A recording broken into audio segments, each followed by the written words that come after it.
¿Qué tal? ¿Cómo están? Bienvenidas y bienvenidos a un nuevo capítulo de Catalejo, en la quinta temporada, siguiendo aquí en esto de seguir batallando contra la desinformación y acercando herramientas, ¿no?, para poder comprender una realidad cada vez más confusa, o al menos intentan hacerla. ¿Cómo te va, Gisela? ¿Cómo estás? Bien, muy bien. Pensaba que la falta de abrigo denota que estamos transcurriendo el año, otro nuevo año sí, claro, de Catalejo, ¿no? Con lo que eso significa, ¿no? Sí, Hacer sostenimiento, ¿no? Exacto. Difícil, pero me Sí. parece que hay que doblegar la apuesta, ¿no? Sí, sin duda, en tiempos difíciles donde, bueno, la comunicación es lo más importante, la forma que tenemos de comunicar. Sin duda alguna.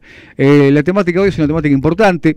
Vemos muchos abordajes, digamos, tenemos ahí la premisa de acercar herramientas para poder comprenderla. Cuando a uno por ahí te dicen, ¿no? Metele a esto. Y para que esto es un mundo complicado, vamos a buscar, aparece la imagen de un querido amigo, el negro Horacio Crespo, me dice, fíjate, con Ariel Penice sacó un libro interesante, ¿no? Junto con otro compañero, a ver si nos pueden acompañar un poquito para hablar justamente de la inteligencia artificial, si es que podemos denominar la inteligencia una base de datos, ¿no? Sí, me parece un tema muy importante y que debemos abordar porque hay muchísima desinformación en torno a la misma, ¿no? Y es como que en verdad tenemos mucho, pero a la vez tenemos poco. Exacto. Así que me parece que está bueno tratarlo. Presentamos entonces un poquito el programa. Dale, vamos. La IA, conocida como inteligencia artificial, genera tanto desconcierto como preocupación por la rapidez con la que se ha instalado. 20 años de experimentación constatan la imposibilidad por parte del cerebro y más ampliamente de nuestra constitución subjetiva de metabolizar la interfaz digital. Trastornos de ansiedad, atrofias en zonas cerebrales específicas según el dispositivo, delegación masiva de funciones sin tiempo para recuperación o reciclado cerebral. Esas son algunas de las afecciones más extendidas. Hoy en Catalejo, inteligencia artificial, el aplastamiento del cerebro y su singularidad.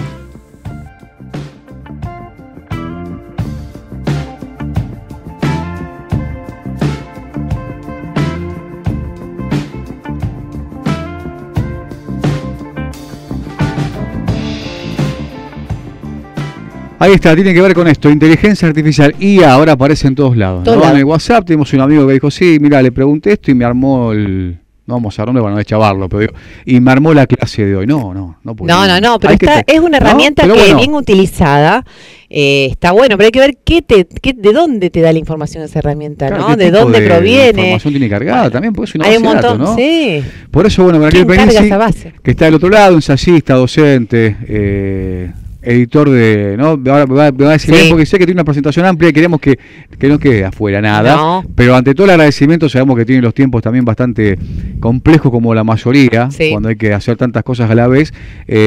Saludarte, Ariel, gracias por tu tiempo y por esta posibilidad de conocer un poquito más sobre de qué se trata la inteligencia artificial.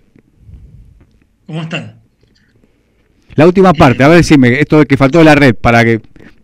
No, red editorial. Red editorial, bien, ahí está. Junto con el coro Rubén Mira, bien, coordinamos y llevamos adelante este proyecto y con otros compañeros y compañeras que desde hace algunos años hemos armado este espacio. Y después sí quería también comentar que dentro del Instituto de Estudios y Formación de la CTA Autónoma armamos un área de nuevas tecnologías. Ajá. Diálogo con la Dirección de Nuevas Tecnologías de la CTA Autónoma, también un poco en virtud de la necesidad de poder procesar cambios abruptos, digamos, que uno puede decir de los últimos 40 años, pero también, bueno, a partir del año pasado, con el conocimiento masivo que tomó el chat GPT, bueno, hubo como un nuevo salto, ¿no? Sin duda. En esto tiene un libro, Ariel, ¿no? También junto a un compañero, que es la inteligencia artificial no piensa, el cerebro tampoco, digamos, ¿no? Es eso un poco, ¿no? Sí, digamos, como para ese julepe que le da uno, porque no, digamos, descargar todo ahí o poner todo en manos de alguien que pueda solucionarlos o por lo menos hacer un poquito más fácil el día a día el laburo, ¿no? Esto empieza como a decaer, ¿no? Y si no lo ponemos en funcionamiento, tiene que haber algún daño. Sí, Ariel, siguiendo con eso, digo, como para adentrarnos en la inteligencia artificial, a veces se plantea, no sé si quizás es tu visión también, no lo sé, pero se plantea como una cuestión muy bipolar, digamos. Por un lado, es muy buena, es muy mala, es tan así, es tan mala, es tan buena. ¿Es posible utilizarla de manera responsable? ¿De qué nos estamos nutriendo? Bueno, yo me refiero en esos términos de si es muy bueno o es muy malo a la comida en general. Claro. Pero no a fenómenos complejos como Bien. la inteligencia artificial. Claro.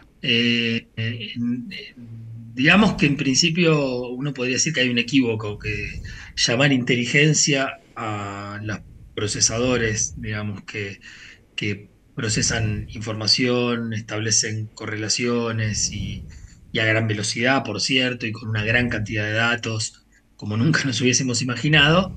Bueno, es complejo porque eso no es una inteligencia, es una forma de procesamiento de información. Inteligencia supone otras dimensiones que no están presentes en estas máquinas digitales. Entonces, por un lado, aclarar eso. Hablamos de inteligencia artificial, es cierto, es una especie de comodidad del lenguaje, al mismo tiempo es parte de un imaginario que tiene que ver con la ciencia ficción, que tiene que ver con el deseo de ver, el deseo de experimentar la relación con un doble, ¿no? Con nuestro doble. Claro. ¿No? Y sin embargo, cometemos ahí un descuido fundamental, y es el hecho de que no estamos frente a un doble cuando utilizamos tecnología como la llamada inteligencia artificial, que en realidad, bueno, hay distintos tipos, ¿no? Sino que estamos frente a una máquina que lo que tiene, digamos, de parecido a la inteligencia humana es básicamente todo aquello que se corresponde con información. Ahora, si nos concentramos en a qué llamamos inteligencia humana, e incluso nosotros, por eso la provocación del título del libro, a qué llamamos pensamiento, Claro. ya nos vamos a encontrar con que ahí no hay solo información, sino que hay un montón de dimensiones y de operaciones que no tienen que ver con procesar información. Por lo tanto, decir que la inteligencia llamada inteligencia artificial es equivalente a la inteligencia orgánica supone un reduccionismo fundamental, y es justamente confundir, ¿no? La complejidad que tiene distintas capas, ¿no? Como por ejemplo la capa histórica, marcas biográficas, pasiones, etcétera, ¿no? Con una pequeña dimensión de la inteligencia, con una pequeña parte de nuestra inteligencia, que es la de procesar información. Entonces, primer punto, nosotros cuando incluso el esfuerzo, digamos, que la tecnociencia y yo diría la tecnoestética hace por construir robots que sean lo más parecidos a los seres humanos, bueno, va un poco en la dirección de ese equívoco, es decir, profundiza el equívoco. Pero cada vez que profundiza el equívoco, nos aleja todavía más del parecido. Esa es una de las paradojas, claro. ¿No? Que me parece que era interesante por lo pronto mencionar, porque es el punto de partida de nuestro trabajo, que es un libro que publicó Prometeo, y que parte justamente de establecer distintos argumentos que dan cuenta de la diferencia de naturaleza entre una inteligencia orgánica y la llamada inteligencia. Ahí se cortó un poco. Ahí está. El primer punto de partida, claro, digamos, es ese, ¿no? Entonces, ahora vamos a sobreponerle que igual aceptemos lo que decía la compañera. ¿Cómo es tu nombre? Perdón. Gisela, lo que decía Gisela, bueno, si esto es un fenómeno positivo o no, que en realidad es una discusión. ¿En qué sentido? Bueno, primero que también uno tiene que pensar que no existe un uso, ¿no? O una forma de aparición y de circulación de estos procesadores que llamamos inteligencia artificial, sino que existen muchos. Por ejemplo, el uso masivo de teléfonos celulares con aplicaciones, Claro. Ahí ya tenemos una interfaz digital.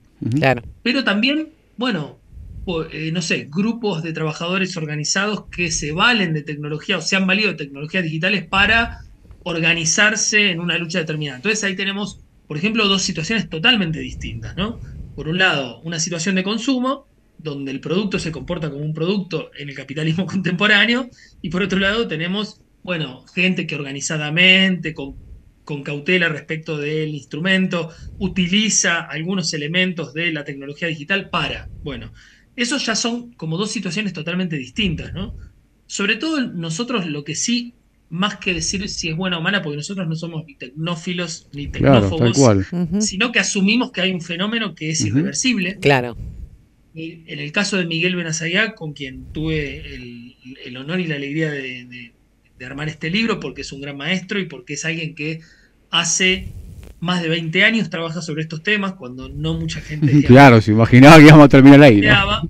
Claro. Entonces, él trabaja especialmente sobre los efectos que tiene la interfaz digital sobre el cerebro. Él es un doctor en biología, en neurofisiología, y ha estudiado sobre todo esto. ¿Por qué? Porque la relación que tenemos con la interfaz digital no es una relación de sujeto, yo como un sujeto integral frente a la máquina, sino que la máquina toma partes, toma circuitos particulares. Es decir, que ya ahí estamos desintegrados en la relación que tenemos con las máquinas. Y por otro lado, la relación que tenemos, que es una relación de promiscuidad, no en el sentido moral, sino en el sentido de la proximidad, ¿no? Claro. Es decir, en el sentido de que para que uno diga que está hibridado con las máquinas no es necesario tener un chip intracutáneo, sino que ya por el modo de funcionamiento hay una hibridación. En esa hibridación, que es irreversible, existe un riesgo en todo caso. Entonces digo, voy como sofisticando un poco la idea de si esto... viste, a favor o en contra, ¿no? ¿Sí? Claro, decir, claro. Bueno, hay riesgos, y entonces nosotros lo que produjimos en el libro son advertencias. Exacto. ¿No? Bueno, parte de esos riesgos tienen que ver, sí, con la delegación masiva de funciones. Es decir, no que, claro, cuando uno dice lo que decías, y perdón que te pregunte ahora el nombre a... Alejandro y Gisela, sí. Pero bueno, esto es parte de tener la cabeza hecha bolsa porque usar demasiada tecnología digital. Lo que decía Alejandro al comienzo, ¿no? Bueno, que el profesor que preparó la clase con...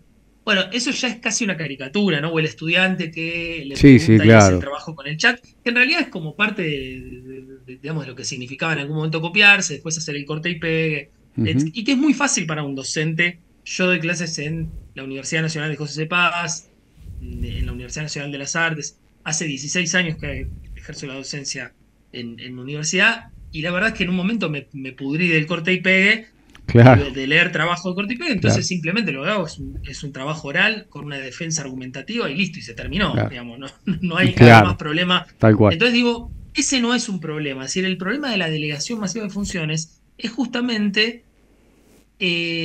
más bien una delegación que se va dando por goteo y no con plena conciencia de lo que hacemos. Por ejemplo, hay un trabajo que lo mencioné en muchos lugares y que vale la pena volver a mencionar, que hace Miguel en Francia. Él vive en París particularmente, viene obviamente 2 veces por año a la Argentina, y bueno, y hacemos encuentros, y aviso que en octubre vamos a hacer varias actividades, y una seguramente en Rosario. Bien. Entonces, en Francia hicieron experimentos de muy bajo costo, porque bueno, evidentemente las empresas no están interesadas en financiar experimentos que producen advertencias, digamos. Tal cual. Entonces, en este caso, el uso del GPS a partir de la actividad de los taxistas, que son los que obviamente lo usan mucho más y diría casi todo el día, ¿no? Entonces, en París, el uso del GPS, y en Londres, un grupo testigo, que significa, bueno, que era un grupo que no usaba GPS justamente para poder comparar entre los que sí y los que no. Claro. Bueno, al cabo de 3 años de uso, lo que verificaron ellos, esto absolutamente irrefutable porque lo verificaron, digamos, en el cerebro de las personas, estudiándolo y estudiando los efectos, atrofias muy, muy concretas que tenían que ver con una delegación de circuitos subcorticales que tienen que ver con cartografía del territorio, ¿no? Y la falta de tiempo para metabolizar esa delegación y poder disponer de esa función que el cerebro dejaba de cumplir para otra cosa, que en realidad sí funciona el cerebro, más o menos el cerebro humano y de algunos otros animales, delega funciones y con el tiempo, metabolizando, digamos, esa transformación, reutiliza como si fuera un reciclaje, digamos, ¿no? Exacto. Bueno, acá no hay reciclaje, entonces cuando no hay metabolización, no hay reciclaje, hay atrofia. Mirá. Entonces, claro, no estamos... Por eso creo que en una entrevista que me preguntaban por el sesgo de los algoritmos y la ideología, yo decía, ese es un tema secundario porque en realidad no estamos hablando de lavado de cerebro, sino de lo que estamos hablando es de aplastamiento del cerebro, que es otra cosa. Estamos hablando del aplastamiento de la singularidad, lo vital, lo vivo, tiene una singularidad, digamos, ¿no? Y en ese sentido, bueno, ese es uno de los riesgos fundamentales en la relación con la interfaz digital. Imagínate si encima le preguntamos todo a una máquina y asumimos que lo que nos dice nos resuelve nuestras dudas. Claro. Ahí entra a detallar también lo que siempre, bueno, uno por ahí que ha trabajado mucho y trabaja, de hecho, el tema del impacto del modelo de producción, ¿no? Ya empiezan a tallar las bibliotecas, ¿no? Una biblioteca, otra biblioteca, imagínate acá, que ni siquiera sabemos qué biblioteca, ¿no? Se ha impuesto, entendemos que puede llegar a ser una monopólica, obviamente, o hegemónica, o dominante, y te larga el contenido masticado y ya está. Y vos decís, perfecto, y reproducimos, ¿no? Digo, ahí está lo que marcaría la complejidad también por ese lado, ¿no? Ariel, y con respecto a lo que vos decías, también me quedó resonando y pensando el hecho de la fragmentación. Esto que nos llega a todo en dosis pequeñas, masticado, elaborado, para consumir al toque, rápido. Y en esa fragmentación también pienso, nos acontece a nosotros que somos adultos, pero pienso en los niños, en los adolescentes, que cada vez les cuesta más tener, ni siquiera estoy diciendo un pensamiento genial, ni una super derivación, ni nada, sino digo, ponerse a pensar, tratar de entender, ¿no? No tienen ni paciencia para ellos mismos tratar de pensar qué pasa. Bueno, lo pongo en el chat GPT y ya está. Bueno, diría que ahí estas tecnologías acompañan un problema que creo que las precede, pero que tiene que ver, digamos, con el curso del sistema productivo y régimen temporal en el que vivimos y crecimiento de las tecnologías en los últimos 40 años. Es decir, hay un proceso. Yo me acuerdo, mira, como a veces las publicidades sirven para pensar los síntomas de una época. Una publicidad de hace unos cuantos años de una fibra óptica, ¿no? O sea que, bueno, evidentemente uno ya no piensa en términos de fibra óptica, o sea que estamos hablando de hace unos cuantos, más de 10 años. Bueno, en la publicidad lo que se veía era una persona utilizando la marca que se promocionaba, y lo que promocionaba la marca era la velocidad, Claro, tal cual. la capacidad de que todo fuera instantáneo, que lo que la persona buscaba lo tenía rápidamente. Entonces, claro, después esta misma persona, el protagonista de la publicidad, llama por teléfono para pedir una pizza, corta e inmediatamente está ansioso porque quiere que la pizza le llegue con la misma velocidad, tal cual, que experimenta la navegación. Y la publicidad pone esto como un chiste y al mismo tiempo como una gran virtud. Es decir, mirá cómo te deja, vamos a decirlo en criollo, te deja manija, digamos. ¿no? La velocidad, bueno, hay algo que está pasando en ese sentido, que es cómo experimentamos el tiempo. Y que en realidad, Miguel dice, el tiempo no se acelera ni se desacelera, el tiempo sigue siendo el mismo. El problema es que vivimos, digamos, tenemos una relación con el tiempo que puede ser, o bien, bueno, la del respeto de los ciclos de las cosas, o la de la incapacidad de soportar el paso del tiempo y la generación de una ansiedad y de un trastorno de ansiedad, como se suele decir hoy. Y bueno, y ahí sí tenemos un problema muy grande, porque en definitiva, eso que creemos que nos ahorramos, porque no olvidemos que en muchos casos estas tecnologías lo que promocionan es la facilitación de, ¿no? Que van a facilitar algo. Sí, tal cual. Bueno, eso que pareciera que nos ahorramos, en realidad son cosas que perdemos, no es que nos ahorramos, ¿no? Es decir, son cosas que perdemos. Y esto se da en distintos niveles, es decir, en algunos casos se da a nivel del cerebro, es decir, a nivel de fisiológico, digamos. Es decir, que ahí hay un tema importante fisiológico. En otros casos se da a nivel psíquico, digamos, el problema. Y al mismo tiempo también podemos decir que hay un nivel social, cultural, ¿no? de fuerte incidencia. Uno de los grandes, yo diría, de las grandes preocupaciones, y que en esto estamos teniendo muchas consultas y contactos por parte de padres y de madres de chicos que van a la escuela, es decir, de comisión de padres de una escuela y un director de otra escuela, que nos llaman. Nosotros no podemos, digamos, dar ninguna solución. Lo que sí nos encanta, por supuesto, poder conversar con actores concretos de la sociedad como estos, porque nos permite seguir pensando con ellos, que es lo que estamos proponiendo. Y nos llaman por la preocupación que tienen ante un fenómeno que Miguel llama la hipercompatibilidad de las máquinas con los chicos chiquitos. Cuando se da esa hipercompatibilidad, nosotros decimos, cuidado. Claro. Digamos, ¿no? Claro. Cuidado. Y es en ese sentido. ¿Por qué? Porque hay una potencia muy grande que tienen las máquinas digitales, y que es la de básicamente formatear nuestra percepción y nuestra conducta. Entonces, en ese formateo, nosotros creemos que, bueno, hay cosas que se nos hacen fáciles, pero al mismo tiempo, ¿qué pasa si cada vez nuestro comportamiento se empieza a parecer más, ¿no?, al modo de funcionamiento digital? Hay que decir una cosa, las máquinas no funcionan de cualquier modo, funcionan en la dirección siempre de una optimización, siempre de un rendimiento posible. Entonces, de hecho, si vos te compras una máquina y no funciona bien o tiene dudas existenciales, la tirás a la basura. Ujú. Porque en realidad una máquina tiene que ser eficiente. Absolutamente. Entonces, claro, el problema es que, claro, los vivientes no tenemos que ser eficientes. Es decir, los vivientes no optimizamos en permanencia. Los vivientes lo que hacemos es experimentar.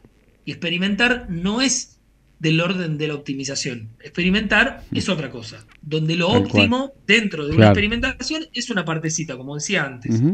Nosotros, cuando nos relacionamos con nosotros, con el mundo, con nosotros mismos, no lo hacemos a través de pura información. Lo hacemos a través de estímulos de distintos órdenes, que no todos pueden ser llamados información que yo puedo traducir. En cambio, las máquinas funcionan por traducción. Lo que hacen es traducir, codificar, digamos, ¿no? Entonces, claro, hay una confusión muy grande entre lo objetivo y lo calculable. El objetivo no es lo calculable. El objetivo tiene una dimensión siempre misteriosa, digamos, ¿no?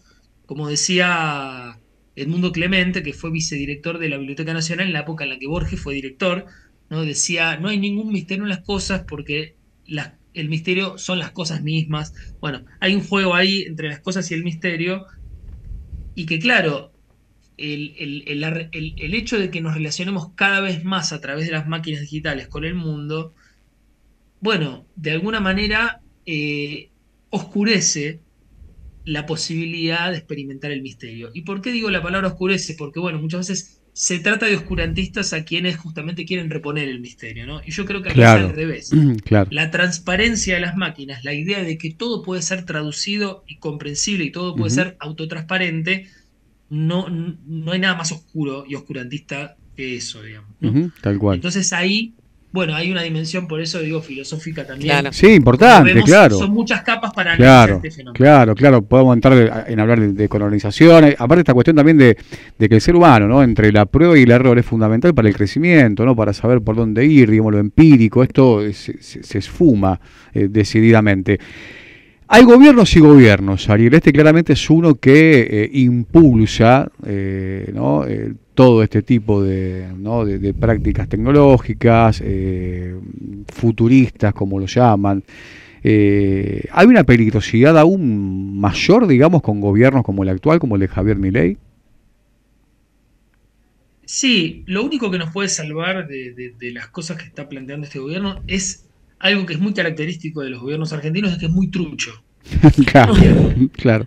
Entonces, uno, digamos, no tiene que creer todo lo que dice, ¿no? Es decir, el gobierno obviamente que da señales, se reúnen con segundas líneas de la high-tech, ¿no?, de las empresas más importantes que producen este tipo de tecnología. Dice cosas, el gobierno dice, bueno, vamos a hacer una reforma del Estado con inteligencia artificial, dice, vamos a organizar un sistema de seguridad con inteligencia artificial. El Ministerio de Seguridad saca una resolución que incluye una especie de ciberpatrullaje medio híbrido, gris, que deja abierto, digamos, como hacen siempre, digamos, abierta la posibilidad de hacer cualquier cosa, sin ningún tipo de control por parte de la sociedad.